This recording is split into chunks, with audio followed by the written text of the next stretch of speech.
Hey everyone, happy Happy Monday, guys. For some people, it's a motivational Monday, others, it's a mindful Monday. But if you're here with us on Say That channel, you know that it's the Monday Rundown. Say- Woo! Oh my God. Say that. It's getting more and more elaborate. I love it. Well, I'm really excited to be with you. My name is Janelle Villiers. That over there is Winston Broderick. We're your hosts.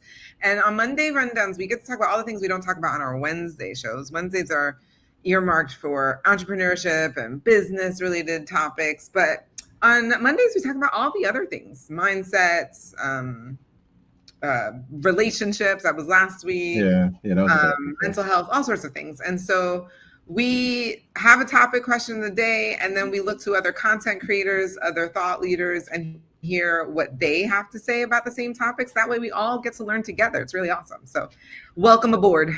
Glad to have you here. Yeah. All right, let's jump into today's topic, guys. Why is it so hard to lead well? Hmm. Great Got, question. got a lot of people wondering that right now in this world. Yeah, right.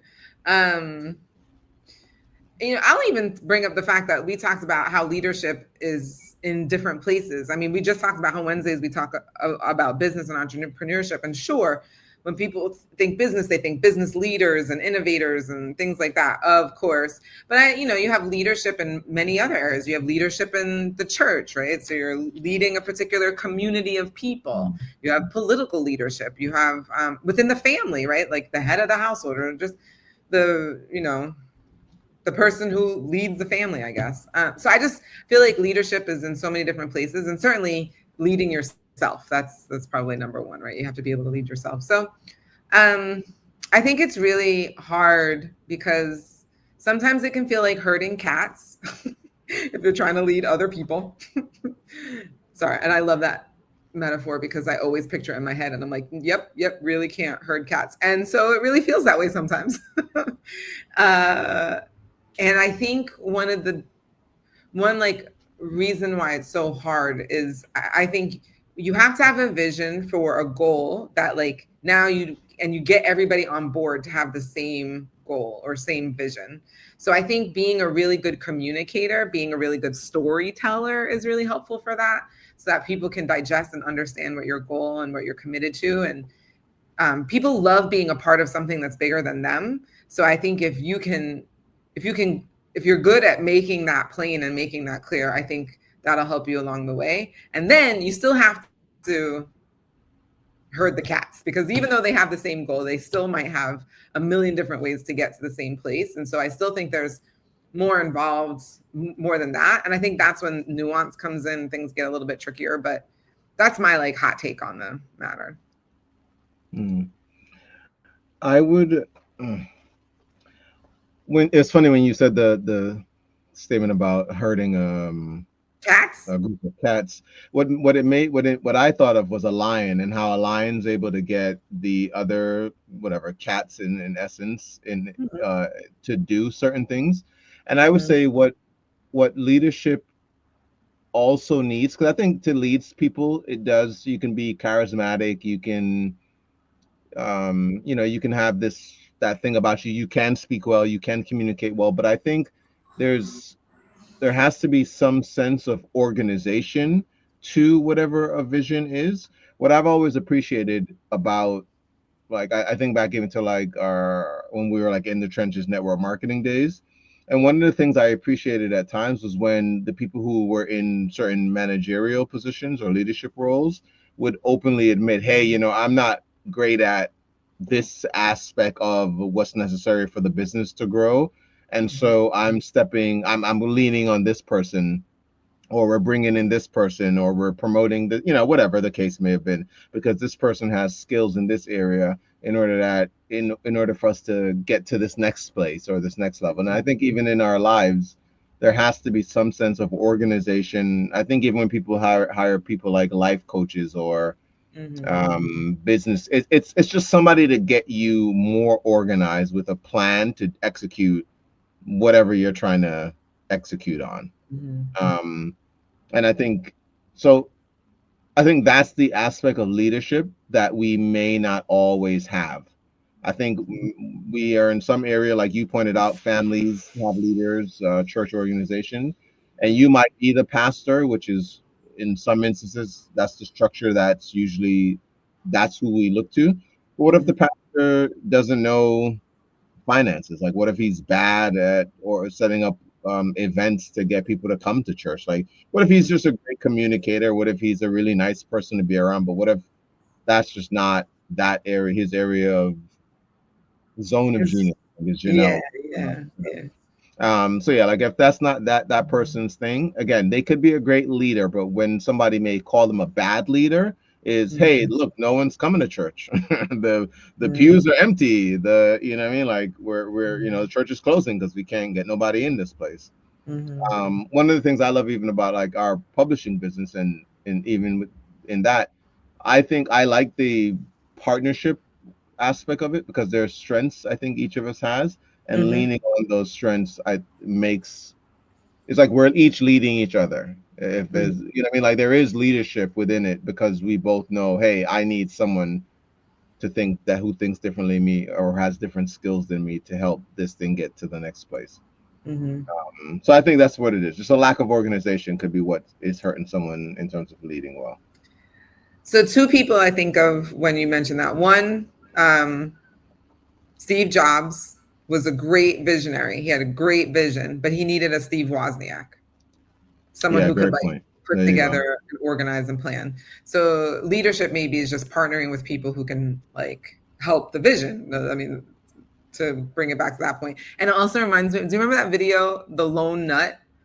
And like how this is Yeah, like yeah, yeah, yeah, yeah, yeah, yeah. See, that's what I mean. Yeah, and it's yeah. like the lone man who has a vision, but like he made it clear in that video, like the first followers are just as important as the lone nut because they're the ones who encourage other people to come along. And so again, it's just it emphasizes this idea of partnership is really what's necessary to actually make something Do you on know the what's interesting about that though? So what a other. great example of that video, because what that the aspect of that I think it highlights is that guy isn't a leader, but he got people to do things that they weren't willing to do.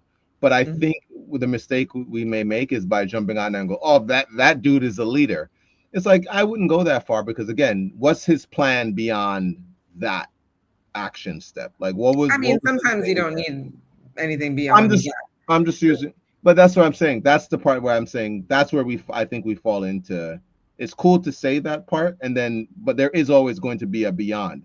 I won't get too political, but people put a person in office at times based on a lot of immediate, just like what you just said. Right now, I just want to get up and dance, and it's like, yeah, but in most of these political arenas, this person is now going to be the dance partner you have for 4 years for 10 whatever you like. So just consider the beyond.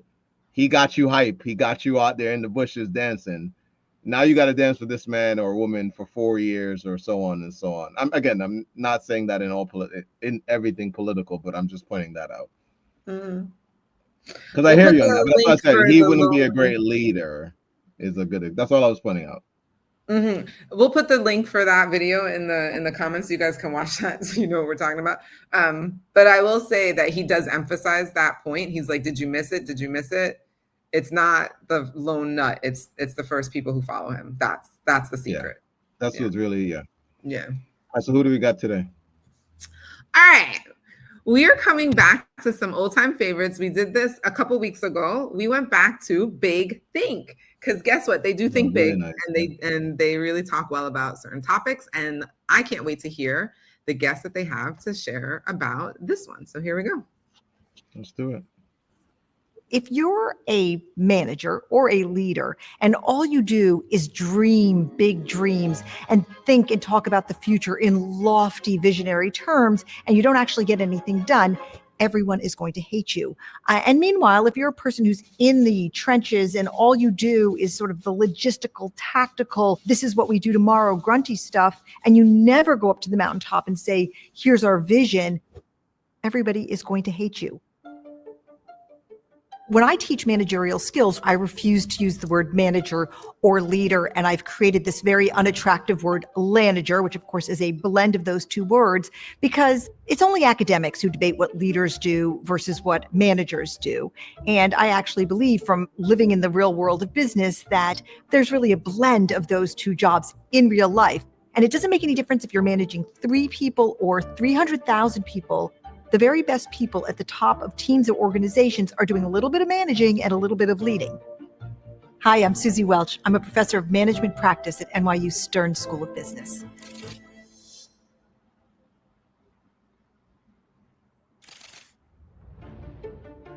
You can't execute, or you can't ask people to do what you're asking them to if you don't explain to them why you're asking them to do it. One of my favorite lines, and I use it over and over again when I'm teaching, is you have to tell the drummer what the words of the song are about.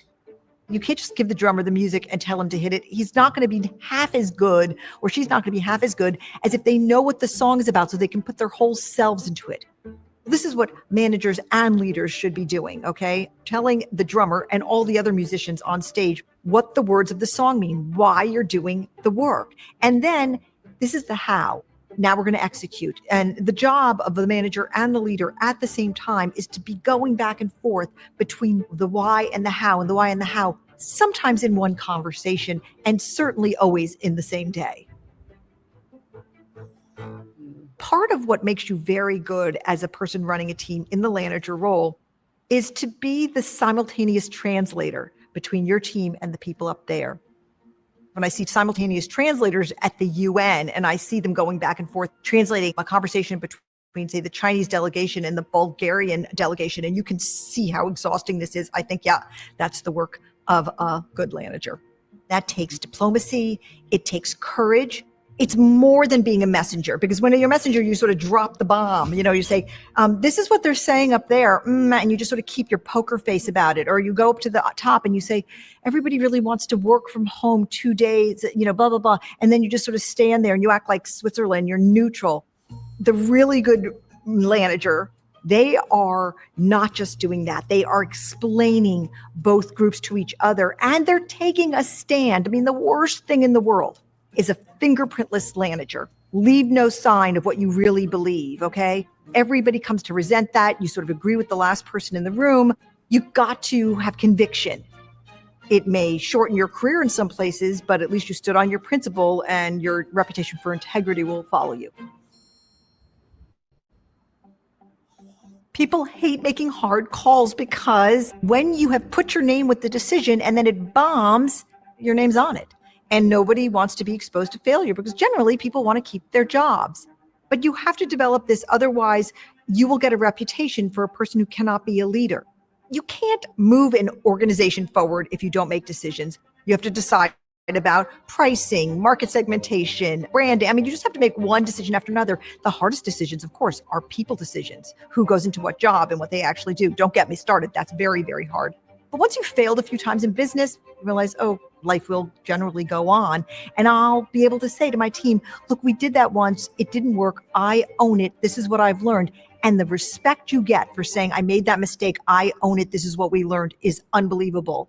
And I think you sort of have to do that once before you realize, oh, wow, that's actually so much more effective than actually not even being associated with the mistake. Everybody makes mistakes. And once you sort of say, I made a mistake, I really learned from it, people are like, oh, I really respect that person. Sometimes I finish the semester teaching about managerial skills, and about half the class is like, we're out. It's hard. It's very easy by comparison to be an individual contributor, or to be, for instance, on a board where you're just big picture. Okay, those two different things are quite simple compared to what a manager has to do, which is both of those things at once. Get smarter, faster with videos from the world's biggest thinkers. To learn even more from the world's biggest thinkers, get Big Think Plus for your business. So I really like what she began with and then continued to give examples for or of, is this idea that you have to share the why and communicate as much as you share, like share the plan, right? So like the people in the trenches doing the thing, but why are we here? Like you have to also communicate that. And it's like it's a continuous thing. It's not like it just ends. Like this is just like a continuous, we got to keep reminding people of the why we're doing what we're doing. And we got to know what the next steps are and what the plan is and all of those things. You just got to like keep doing it. And even though she was relating a lot of this more to business, I kept reflecting back to other areas that aren't necessarily business related and seeing how those two things still line up. Needing things to be said. Yeah, it's a really good point. I enjoyed the video a lot. It made me think of a lot of the Simon Sinek stuff we've seen. I feel it had a lot of that kind of undertone. Just the way he talks, the way he expresses how not even just how important communication is, but what should be communicated. Like what are the things that we need to be communicating, like you pointed out. So I really enjoyed this video. Yeah, it's nice to have Big Thing back in the mix. Look, we'd love to hear your thoughts and opinions on this because we're all, one, leading ourselves and then two, leading others around us in different places and spaces. So we'd love to hear your feedback, what you think. Are you happy we brought Big Think back? Say that. But that's our time for today. We will see you next week. But until then, as always, remember, you deserve the good life. Say that. Say that. Enjoy your week, you guys. Be well.